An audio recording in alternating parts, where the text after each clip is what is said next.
초반 정착하실 때 쪼렙 수준을 겪으시 0원에서부터 600불 사이, 중수 정도 되면 800불 정도, 1달러 2달러도 안 되는 홈브랜드 콜라를 들었다가 이제 이 코카콜라 정도는 세 번째 단계는 보수 단계죠. 주 1000을 찍었을 때 이때부터는 쪼렙과 중수와는 또 다른 세상으로 넘어갑니다.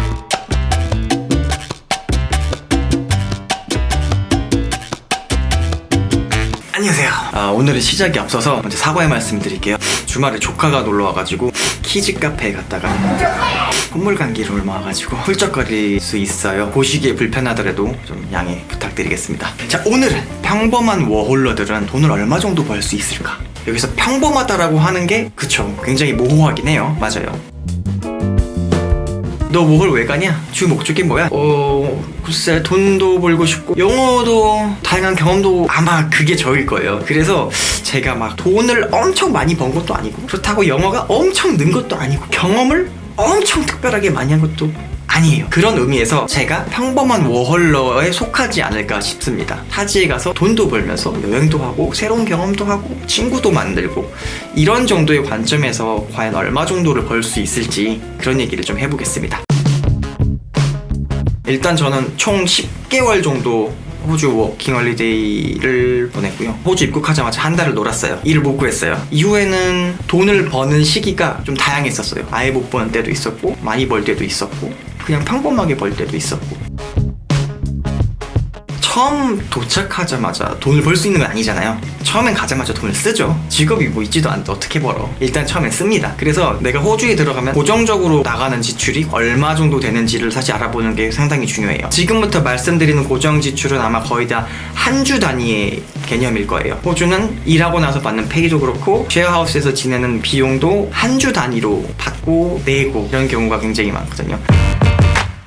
집값은 쉐어하우스에서 지낸다고 고려했을 때 100에서 200불 정도 사이로 왔다 갔다 하실 거예요. 한 150불 정도로 잡으면 괜찮을 것 같아요. 저 같은 경우에는 한 방에 4명 살았어요. 솔직히 잠만 자는 그런 공간이긴 했었는데 주에 120불? 굉장히 합리적인 가격이었어요. 두 번째 고정 비용은 식대. 처음에 도착한 워홀러가 막 외식을 하기는 부담될 거예요. 호주는 마트에서 식재료를 사가지고 요리를 해먹는 건 굉장히 싼데 인건비가 높다 보니까 음식점에서 먹으면 가격이 엄청 뜁니다. 그냥 제가 체감했을 때 그냥 외식 한 번 하면 평균적으로 20불 정도를 쓴다고 생각하면 됐어요. 환율이 한 800원 원절이니까 16,000원 꼴? 보통 저 같은 경우에 올월스나 콜스 같은 대형 마트를 가면은 저 1인용으로 장을 봤을 때 한 50불 정도 들더라고요. 그리고 한 이틀이나 3일에 한 번씩 장을 봤던 것 같고, 그래서 해먹는 거 혹은 가끔 나가서 사먹는 거 이런 거 포함했을 때 식비는 한 150불에서 200불 사이가 들었었어요. 저는 술을 잘 하지 않고 담배를 안 피기 때문에 술, 담배 비용을 제했을 때의 경우입니다. 솔직히 말해서 조금 긴축해서 내가 조금 아껴야겠다, 검소하게 먹어야겠다 라는 기준으로 한 150에서 200불 정도로 잡으면 되실 것 같아요. 그리고 또 들어가는 고정 비용 중에서 통신 비용, 교통비, 그다음에 기타 뭐 이런 식으로 잡으면 될 것 같아요. 당연히 핸드폰 써야 될 거 아니에요. 데이터도 뚫어야 될 거고. 프로그램은 워낙 다양하니까 맞춰서 쓰시되 저 같은 경우엔 월에 30달러, 30불 정도 내면 생활에 큰 지장 없이 쓸 수 있었어요. 버스나 뭐 다른 교통수단을 이용하지 않아도 된다면 비용이 들지 않겠지만 그래도 살다 보면 일자리가 내 집 주변에 있다고 해도 한두 번 정도는 외부에 나갈 일이 생기더라고요. 그래서 교통비를 어느 정도 감안하셔야 될 거예요. 참고로 호주 교통비용 비쌉니다. 주마다 이제 다르긴 한데 시드니 있었을 때도 그랬고 다윈이 있을 때도 그랬고 교통비용이 생각보다 너무 비쌌어요. 이런 거 감안하고 저 같은 경우엔 그래서 통신 비용, 그 다음에 교통비, 그리고 기타 등등으로 대충 잡아서 한 주에 한 20불 정도? 20에서 30불 정도 잡으면 될 거예요.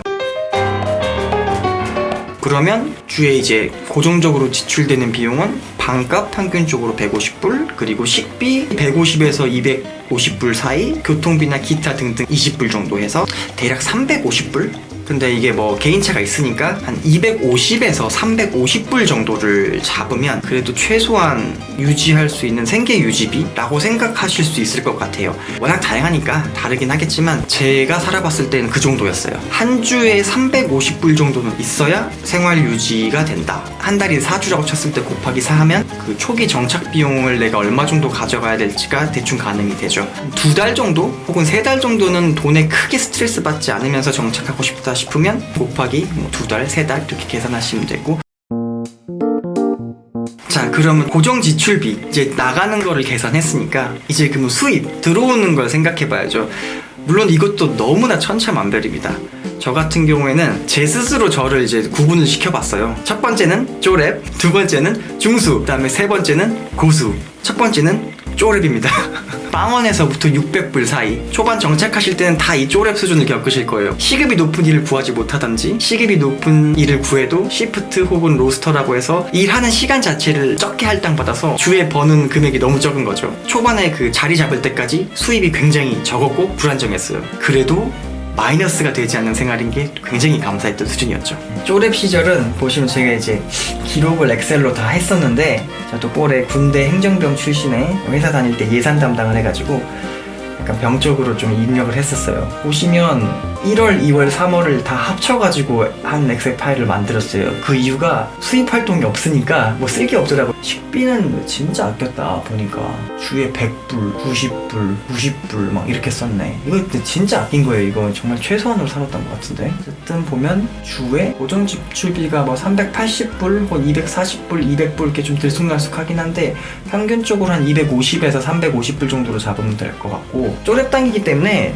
초반에는 무조건 지출만 계속 쌓일 거예요. 어떻게 일을 구하기 전까지는. 그래서 그 일을 구하고 나도 돈 버는 게 아주 크지 않기 때문에 그동안에 깠던 지출들을 조금씩 만회하는 정도?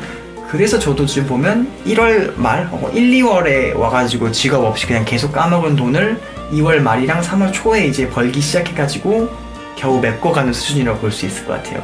이 쪼렙 단계죠.